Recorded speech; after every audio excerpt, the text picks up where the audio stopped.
O que você está presenciando é considerado o lugar com a maior concentração populacional já registrada. Em uma área de apenas 6,5 acres, equivalente a 4 campos de futebol, dezenas de edifícios individuais foram amalgamados em um único organismo sólido que abriga diversas atividades, tais como lojas, restaurantes, igrejas, residências particulares e praticamente todas as conveniências encontradas em uma cidade. Enquanto alguns apartamentos situados nas bordas conseguem se beneficiar da luz solar, a grande maioria está encaixada dentro desse quarteirão, resultando em caminhos escuros e sinuosos.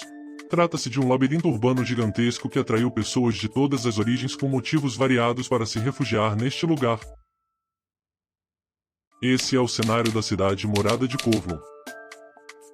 Para compreender como as pessoas viviam incrivelmente próximas umas das outras aqui, vamos comparar essa cidade com outros locais. Pegue o East Village na cidade de Nova York, localizado em Lower Manhattan. Apesar de haver um pequeno parque central, o bairro é bastante denso, com casas geminadas históricas e edifícios de apartamentos maiores construídos mais recentemente. Com base no censo dos Estados Unidos em 2010, aqui residem pouco mais de 44 mil pessoas, o que resulta em uma densidade populacional consideravelmente maior do que toda a cidade de Nova York, sendo Nova York a cidade mais densamente povoada dos Estados Unidos. Certamente, este lugar é muito povoado.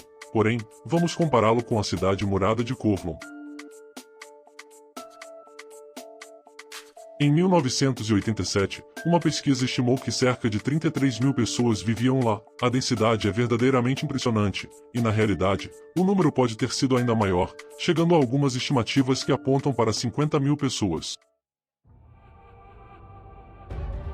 Contudo, o que torna a cidade morada de Kowloon ainda mais peculiar é o modo abrupto como ela termina.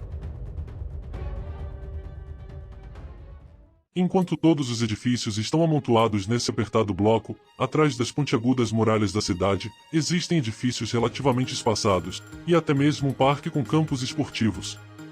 Então, por que toda a construção estava concentrada nesse pequeno bloco? A resposta é que a cidade morada de Kowloon não fazia parte do restante de Hong Kong, mas possuía seu próprio status legal. A cidade murada teve suas origens como um pequeno posto militar chinês, abrigando cerca de 10 guardas. A verdadeira transformação começou mais de um século depois, quando o posto avançado foi expandido com a construção de um forte maior. Nessa época, o porto próximo de Cantão também estava crescendo em importância. O chá chinês era uma mercadoria muito cobiçada pelos comerciantes britânicos, que o compravam em grandes quantidades, impulsionando a prosperidade dessa região. No entanto, a relação comercial entre os dois países era notavelmente desigual. Os britânicos compravam enormes volumes de chá, mas os chineses tinham pouco interesse nas mercadorias europeias. Para corrigir esse desequilíbrio, os britânicos começaram a contrabandear ópio da Índia para a China, de forma ilegal. Esse esquema mostrou-se eficaz, e o consumo generalizado da droga aumentou rapidamente. No entanto, isso resultou em uma epidemia de dependência que causou sérios danos à economia chinesa. Reconhecendo a gravidade da crise provocada pelo comércio de ópio, o governo imperial chinês tomou medidas enérgicas para encerrar o comércio ilícito, desencadeando um conflito acirrado conhecido como a Primeira Guerra do Ópio contra a Grã-Bretanha. Após a vitória britânica na guerra, Hong Kong foi ocupada em 1841, mas a cidade murada não foi afetada, pois estava localizada em uma ilha próxima. Como consequência dessa derrota, o Império Chinês decidiu fortificar a área de Kowloon construindo grandes muralhas ao redor dela, originando o nome duradouro Kowloon Valley City. Dentro desta fortaleza, foi erguido um yamen, que era o principal escritório de administração do posto avançado. As tensões entre a China e a Grã-Bretanha persistiram, culminando na Segunda Guerra do Ópio em 1860. Isso levou à ocupação britânica da península de Kowloon, e a fronteira final foi negociada em 1898, resultando em um arrendamento dos novos territórios à Grã-Bretanha por 99 anos. Essa é a história resumida de como Hong Kong se tornou uma colônia britânica, como geralmente é conhecida. Entretanto, o que muitas vezes é negligenciado é que o acordo incluía uma exceção específica, a cidade murada de Kowloon, que permaneceu dentro dos novos territórios, um enclave chinês em meio ao território britânico de Hong Kong. Com o tempo, tanto a administração chinesa quanto a britânica mostraram pouco interesse na cidade murada, deixando-a à própria sorte. Os quartéis abandonados logo foram ocupados por invasores em busca de refúgio, transformando-se em casas improvisadas. Reconhecendo a necessidade de estruturas comunitárias, uma igreja protestante decidiu estabelecer um lar de idosos no histórico Yamen. No entanto, a tranquilidade dessa enclave foi rompida em 1937, quando irrompeu a guerra entre o Japão e a China. O conflito em larga escala, liderado pelo Japão, tornou-se uma parte central do cenário do Pacífico durante a Segunda Guerra Mundial. Em 1942, o Japão tomou controle de vastas áreas do norte da China, incluindo vários enclaves costeiros, um deles sendo Hong Kong, que servia como uma base militar estratégica. Os japoneses expandiram o aeroporto Kai-Tak local e, para tal, demoliram as muralhas da cidade murada de Kowloon, localizada próxima ao aeroporto. Após o término da Segunda Guerra Mundial, Hong Kong retornou ao controle britânico. Simultaneamente, a recém-fundada República Popular da China, em 1949, reivindicou a soberania sobre a cidade murada de Kowloon. Entretanto, na prática, nem os chineses nem os britânicos assumiram efetivamente o controle dessa área. Após a Guerra Civil Chinesa, um grande influxo de refugiados chegou a Hong Kong, resultando em uma enorme demanda por moradias acessíveis. Nos anos seguintes, um labirinto de edifícios cresceu cada vez mais alto e densamente. As casas individuais deram lugar a edifícios de vários andares, que, por sua vez, se transformaram em arranha-céus de 14 andares. As ruas ensolaradas foram gradualmente substituídas por caminhos sombreados, até que, finalmente, a luz do sol não conseguia mais penetrar no interior da cidade murada. Dentro dos limites dessa enclave, as leis de construção de Hong Kong não se aplicavam.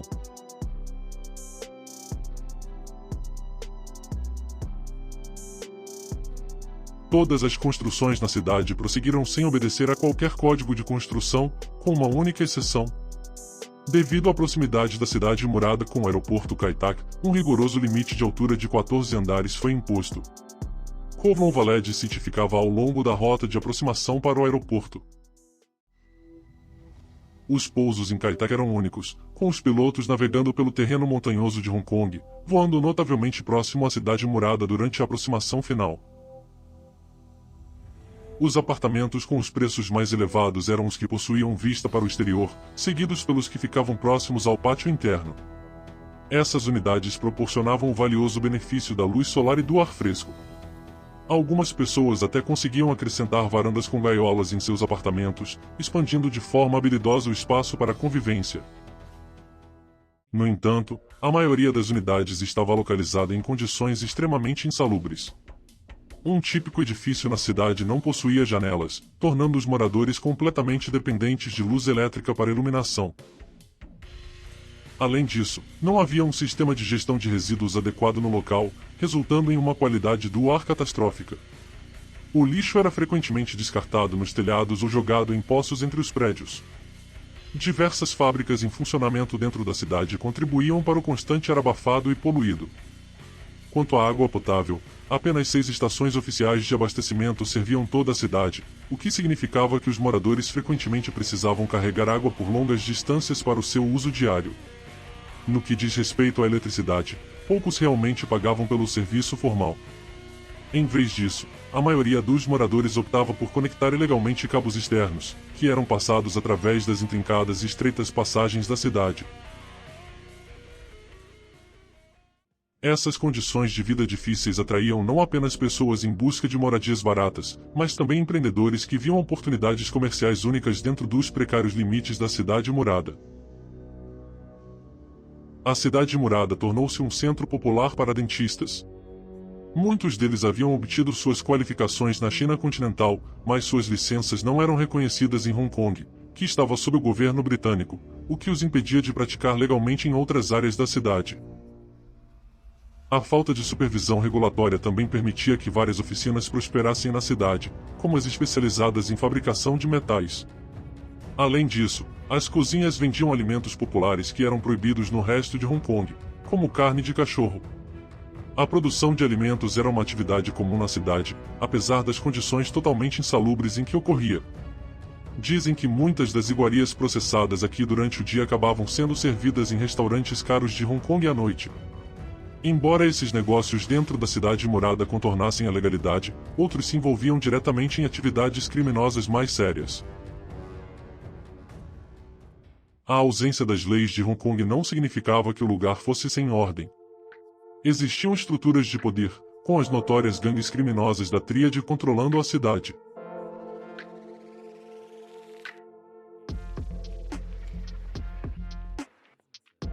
Embora as empresas não pagassem impostos, muitas delas eram obrigadas a pagar dinheiro de proteção a esses grupos. Além disso, as próprias tríades estavam envolvidas em negócios ilegais, como prostituição e jogos de azar com ópio, e, nos últimos anos, também se aventuraram no tráfico de heroína.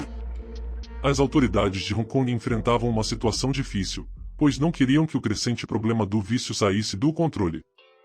No entanto, uma presença policial permanente dentro da cidade murada seria uma provocação à China, que ainda reivindicava o território como seu. Por isso, na década de 1970, as autoridades decidiram realizar muitas incursões isoladas, em que policiais invadiam a cidade por curtos períodos de tempo, prendiam criminosos, confiscavam drogas e, em seguida, saíam novamente. Além disso, diversas organizações privadas de ajuda estabeleceram-se na cidade murada, oferecendo serviços como um jardim de infância e um centro missionário cristão para jovens, que fornecia auxílio para combater o vício. O histórico Yamen, localizado no coração da cidade, tornou-se um ponto social popular, sediando eventos públicos para os moradores. Embora a situação na cidade tenha melhorado em alguns aspectos, foram novamente razões geopolíticas que marcaram o início do capítulo final dessa localidade. O estatuto jurídico da cidade murada estava relacionado ao arrendamento dos novos territórios ao seu redor, por um período de 99 anos, e era exatamente essa contagem regressiva que se aproximava do fim. Em 1984, após anos de negociações, a Grã-Bretanha e a China concordaram em devolver toda Hong Kong à China. Essa transferência estava agendada para ocorrer em 1997, mas as negociações também abordaram a questão da cidade murada de Kowloon. Apesar da resistência maciça dos moradores da cidade, os dois governos decidiram em conjunto que a situação social, o risco de incêndios e o temor de desabamentos de alguns edifícios justificariam a evacuação e demolição completa da cidade. Com o início das demolições em 1993, a cidade murada de Kowloon chegou ao seu fim. No entanto, à medida que a cidade desaparece da memória, duas ideias diametralmente opostas sobre sua existência emergem. A visão distópica da cidade serviu de inspiração para inúmeras representações fictícias no cinema e na arte, frequentemente retratando Kowloon Valley City como um viveiro futurístico de crime e corrupção. Como resultado, a cidade inspirou diversas fantasias distópicas. Contudo, o que é frequentemente ignorado é que essa cidade também era uma comunidade vibrante e unida. Apesar de parecer caótica por fora, na realidade, havia muita ordem dentro da cidade. A ideia de um caos completo é simplesmente equivocada. Mesmo com a aparente desorganização, uma carta enviada para alguém que morasse na cidade seria entregue sem problemas. As pessoas chegavam ali sem nada e, no entanto, criavam suas famílias, estabeleciam negócios e se auto-organizavam para suprir aspectos da vida que a falta de governo deixava em aberto. Para muitos, Kowloon Valley City se tornou um símbolo de Hong Kong, mostrando como pessoas trabalhadoras foram capazes de criar uma comunidade forte, mesmo diante de condições adversas. Atualmente, ao lado da cidade murada de Kowloon, existe um parque que preserva vestígios da histórica cidade em diversos locais, incluindo o edifício histórico do Yamen, que ainda está de pé, e uma pequena maquete que recria a antiga e imponente estrutura urbana que existia ali. Tanto difamar quanto romantizar esse lugar são atitudes fáceis de se tomar. A verdade pode estar em algum ponto intermediário.